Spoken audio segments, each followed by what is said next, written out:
Les élections européennes, seul tour pour ce scrutin, le 9 juin, 38 listes sont en lice en France.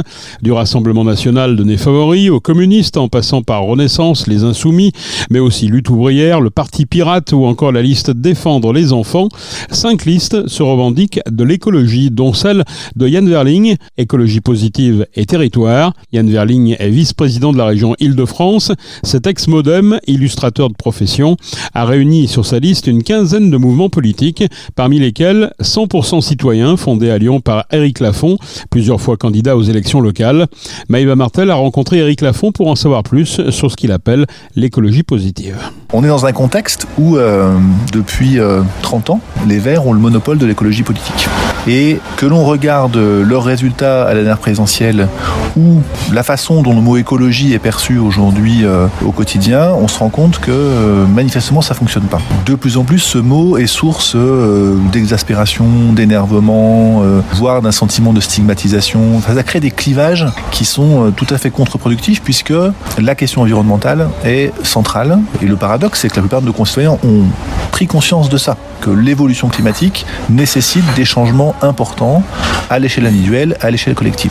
Et pour autant, chaque fois qu'on parle d'écologie, les gens sont exaspérés. Donc nous, notre propos, c'est de dire il faut qu'on aille vers de nouvelles pratiques, de nouveaux comportements, de nouvelles habitudes, mais pour ça, il faut qu'on embarque la population. Il faut que les entreprises, les associations, les citoyens se disent bah oui, c'est ça qu'il faut faire, c'est ça le bon chemin, parce que on me propose des solutions pour le faire, parce que on m'accompagne dans cette démarche-là. Et vraiment, c'est le sens de notre propos, c'est une écologie des solutions qui passe aussi par davantage de dialogue pour trouver des compromis et emmener les gens, faire des efforts qui soient perçus par les gens comme étant raisonnables pour progresser et du coup, collectivement, aller atteindre les objectifs qui sont aujourd'hui établis scientifiquement. Il y a peu de débats sur les objectifs à tenir. En revanche, la question, c'est comment on y va.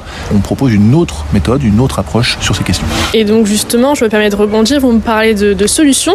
Qu'est-ce que vous proposez donc pour changer les choses ?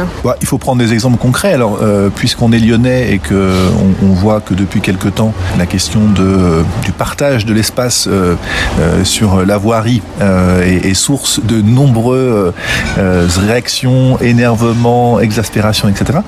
C'est typique de la façon de faire qui nous paraît décalée. Donc le sujet, c'est pas tant de virer la voiture que de réfléchir à un nouvel aménagement de la ville pour faire en sorte que les gens aient des alternatives crédibles à la voiture. Et c'est là où concrètement, je pense que les Verts se trompent de combat. Nous, on avait proposé lors des municipales d'aménager le pourtour de la métropole avec, notamment dans les gares, parce qu'il y a beaucoup de gares en pourtour de la métropole, des lieux, des tiers-lieux pour que les gens puissent s'y arrêter pour travailler, des parcs relais pour que les gens puissent poser leur voiture et ensuite se déplacer autrement. Vous voyez typiquement là l'extension de la ligne B, il y a un parc relais qui est construit à Saint-Gilles-Laval et il est prévu de supprimer celui qui était à Oulin. Mais ça c'est absurde parce qu'en fait les gens aujourd'hui arrivent à Saint-Genis en voiture, ne peuvent pas poser leur voiture parce que le parc relais est plein à 6h du matin comme les rares parcs relais qui existent sur le territoire. En conséquence, les gens continuent en voiture. C'est pas que les gens veulent absolument venir en voiture à Lyon. C'est extrêmement compliqué de se déplacer en voiture à Lyon. C'est simplement que les gens n'ont pas le choix.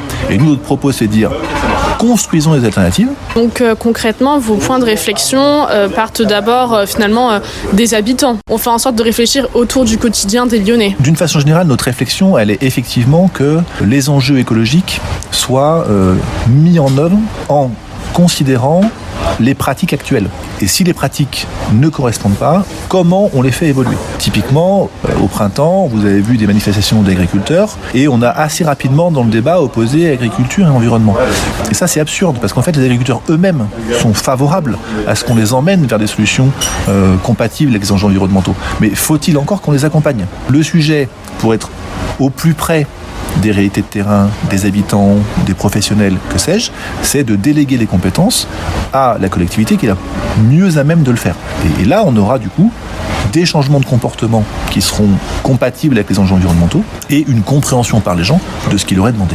Donc selon vous, comment on peut bien mener une politique écologique face au ressentiment parfois des individus ? Je pense par exemple aux critères, tout simplement. On voit parfois qu'il y a des sanctions.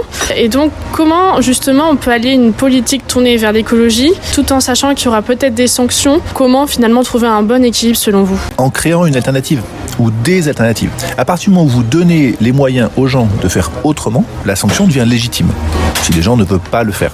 Alors quand je dis la sanction, il faut relativiser, c'est un surcroît financier ou que sais-je. Mais vous voyez, typiquement, nous on avait proposé qu'on crée sur la gare de Rieux, par exemple, un démarrage de transport par câble, un téléphérique urbain, pour connecter des territoires qui ne sont pas faciles à connecter aujourd'hui à Lyon, parce qu'on a 3 collines et 2 fleuves. Donc il y a plein d'endroits où on ne peut pas faire de transport en commun assez classiquement.